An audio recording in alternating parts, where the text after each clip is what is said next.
오늘은 티볼리 에어 2년 후기 영상으로 인사를 드립니다. 지난번 1년 후기 영상에서는 생활감, 차 주행감과 옵션별 느낀 점, 그리고 차박 생활 이렇게 세 가지 주제로 나눠서 리뷰를 하였습니다. 이번 2년 후기 영상에서는 첫 번째, 1년 후기 영상과 의견이 달라진 부분이 있는지 세 가지 주제별로 다시 확인해보고, 두 번째, 2년 동안 티볼리 에어를 타면서 차에 생겼던 문제들, 그리고 서비스 센터를 방문했을 때 정비를 받으면서 느낀 점들, 마지막으로는 2년 동안 티볼리 에어를 운행하면서 느꼈던 전반적인 장단점에 대해서 정리해보고자 합니다. 첫 번째, 1년 후기 영상과 의견이 달라진 부분이 있는지, 있다면 무엇인가요? 먼저 결론부터 말씀드리면 1년 후기에서 다뤘던 생활감, 차 주행감과 옵션별 느낀 점, 그리고 차박 생활에 대해서 2년이 지난 후에도 크게 달라진 점은 없었습니다. 첫 번째 주제였던 티볼리 에어 생활감에서 이야기했었던 착석감, 찜질방 열선 시트, 백다방 음료를 8개나 수납할 수 있는 넉넉한 음료 수납 공간, 에코차로 공영 주차장에 주차를 할 때 주차비가 할인되는 점 덕분에 티볼리 에어를 운전한 지 2년이 지난 지금도 만족스럽게 사용하고 있고 많은 혜택을 보고 있다는 생각이 듭니다.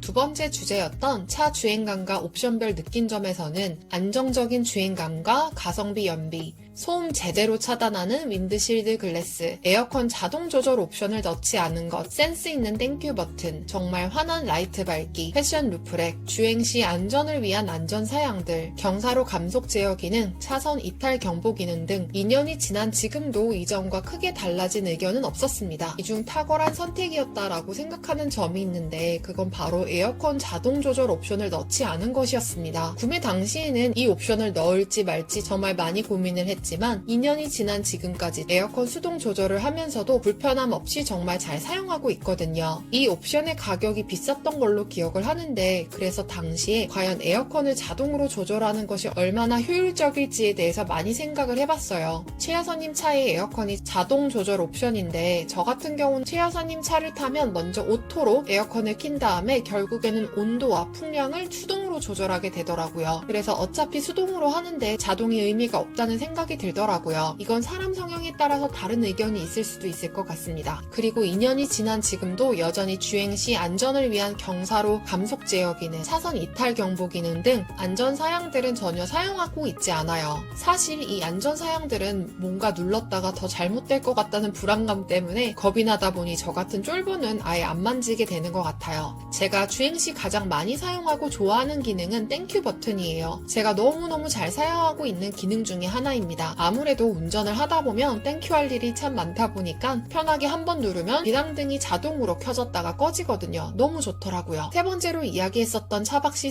생활감에서는 여전히 천장과 공간은 그렇게 높거나 넓지는 않지만 혼자 사용할 때 러기지 보드를 제거하고 불편하지 않게 사용하고 있어서 2년이 지난 지금도 여전히 만족스럽게 사용하고 있는 것 같아요. 그래도 다음에 티볼리 에어가 나오게 된다면 레이처럼 천장이 높아졌으면 좋겠다는 소망이 있어요. 두 번째, 2년 동안 티볼리 에어를 타면서 차에 생겼던 문제들, 그리고 그때 서비스 센터를 방문했을 때 정비를 받으면서 느낀 점입니다. 첫 번째는 이거는 조금 웃긴 상황이기도 하고 당황했던 일이기도 한데, 최 여사님과 함께 가평 쪽에 캠핑장을 가던 중에 휴게소에서 핫도그를 사 먹었던 적이 있었어요. 운전석에서 제가 핫도그를 먹다가 떨어뜨렸는데 핸들 위쪽으로 떨어뜨렸거든요. 튀김가루랑 설탕 이런 게 핸들과 계기판 사이 틈으로 좀 떨어지긴 했는데 물티슈로 닦고 먹으면서 운전하고 가고 있었어요. 갑자기 클락션이 제멋대로 눌리는 거예요. 순간 당황했는데 최 여사님은 저한테 왜 고속도로에서 클락션을 누르냐고 하셔서 제가 누르지 않았다고 했죠. 최 여사님은 제가 실수로 눌렀다고 생각하셨대요. 두 번째 클락션이 울렸을 때는 최 여사님도 제가 클락션에 손을 대지 않고 있는 걸 보셔서 뭔가 차에 문제가 생긴 것이다 라고 생각을 하셨대요. 캠핑을 마치고 돌아가는 길에도 2번 정도 올림픽대로에서 또 그런 현상이 있었고, 계속 이런 상황이라면 바로 정비를 받아야겠다라고 생각을 했었어요. 그리고 집에 돌아와서 그 이후에 잊어버리고 있었는데 다시 주행을 할 때 다행히 그런 현상이 더 이상 일어나지 않더라고요. 이 부분에 대해서 제가 검색을 해봐도 같은 문제점을 가진 차량들은 나오지 않아서 조금 답답하긴 했었어요. 하지만 더 이상 같은 문제가 또 나타나지 않아서 정비소에는 가지 않고 그냥 넘어갔던 적이 있었습니다. 티볼리 에어가 왜 그랬을까요? 핫도그를 저만 먹어서 혹시 저랑 같은 경험이 있으신 분들은 댓글 꼭 부탁드려요. 두 번째는 지난 4월쯤 주유소 세차장에서 자동 세차 세차를 했는데 갑자기 타이어 공기압을 점검하라는 알림이 뜨더라고요. 자동 세차를 할 때 보면 바닥에 자동 레일에 바퀴가 끼워져서 앞쪽으로 이동을 하는데 거기서 뭔가 타이어에 이상이 생긴 게 아닌가라는 생각이 들었어요. 타이어 공기압 알람이 켜지고 나서 며칠 지나면 꺼지겠지 했는데 알람이 꺼지지 않고 계속 켜져 있어서 한번 점검을 받아야 되겠다라고 생각을 했었어요. 마침 키로수도 17,000km가 되어서 엔진 오일도 교환할 시기가 되어 예전에 방문했던 서비스 센터를 가야겠다라고 생각하고 방문했는데 그 자리에 쌍용 서비스 센터가 없어지고 BMW 서비스 센터가 생겼더라고요.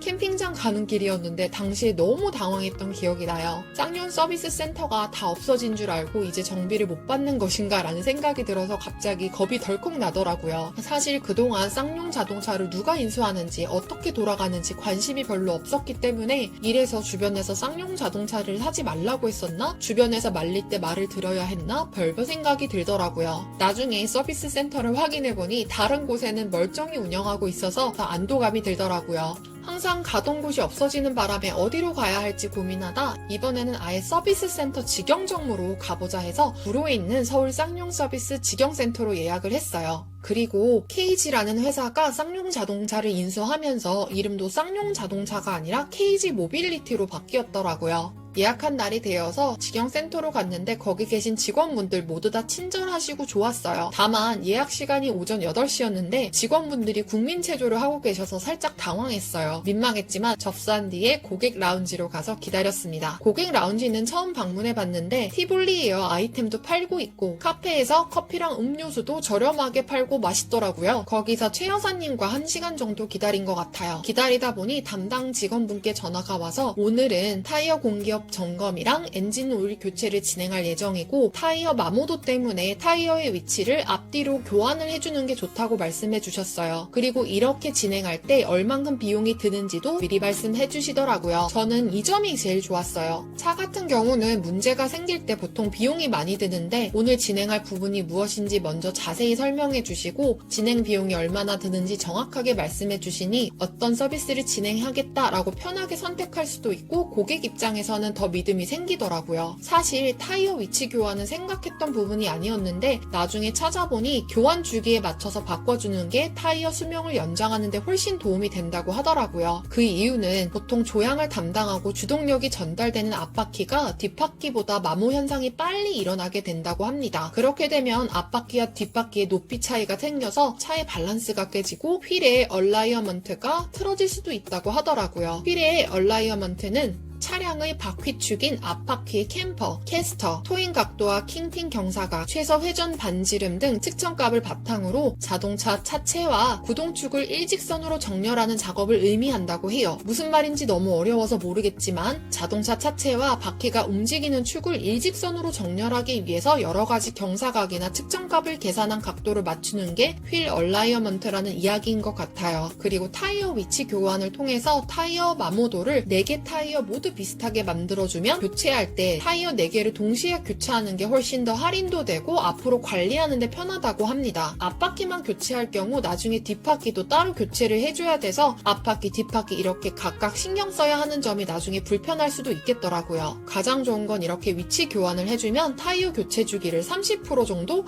연장할 수 있다고 합니다. 타이어 마모도는 아예 제 머릿속에 존재하지 않았던 부분이었는데 타이어 위치 교환이 이렇게 중요한지 처음 알게 되었어요. 차에 대해서 아무것도 몰랐지만 시간이 지나면서 점점 알게 되는 것 같아서 신기하더라고요. 타이어 공기압 점검과 엔진 오일 교체 그리고 타이어 위치 교환까지 잘 마무리하고 왔어요. 비용은 약 12만원 정도 나왔어요. 직원분들도 친절하시고 무엇보다 과잉 교체 없이 필요한 부분들만 신경 써주셔서 마음 편하게 있다 온 것 같습니다. 마지막으로 2년 동안 티볼리 에어를 운전하면서 느낀 점은 티볼리 에어의 안정적인 주행감뿐 아니라 소비자를 배려한 작은 센스들, 땡큐 버튼이나 음료수 수납 공간 같은 그리고 허리 아플 때 찜질할 수 있는 찜질방 열선 시트 그리고 실질적으로 돈을 버는 느낌을 주는 에코차의 주차장 할인과 예쁜 차의 디자인까지 저는 모두 만족하기 때문에 딱히 단점을 꼽는다면 그동안의 쌍용차 인수 문제로 앞으로 정비 서비스를 안정적으로 받을 수 있을지에 대한 걱정이 큰 큰 단점이었다는 생각이 들어요. 이제 KG라는 회사가 인수해서 KG 모빌리티가 되었으니 거기에서 좀 더 안정적으로 소비자에게 신뢰를 쌓아야 할 것 같다는 생각이 듭니다. 잠재 고객들에게는 앞으로 멋진 디자인과 성능을 가진 차들을 선보이고 이미 구매한 고객들에게는 안정적인 정비 서비스를 제공할 수 있는 그런 신뢰를 쌓는다면 이미 티볼리 에어라는 멋진 차를 만들어낸 것만큼 앞으로도 출시할 다른 신형 차들도 승승장구할 수 있을 거라고 생각합니다. 쌍용차에 대해서 2년 전까지만 해도 아무런 감정이 없었는데 이렇게 차 오너가 되니 이만큼 애정이 생기네요. 그럼 여기에서 티볼리 에어 2년 후 리뷰를 마치겠습니다. 해당 영상이 티볼리 에어에 관심이 있는 분들께 도움이 되셨으면 좋겠습니다. 시청해주셔서 감사합니다. 구독과 좋아요는 채널 운영에 큰 응원이 됩니다.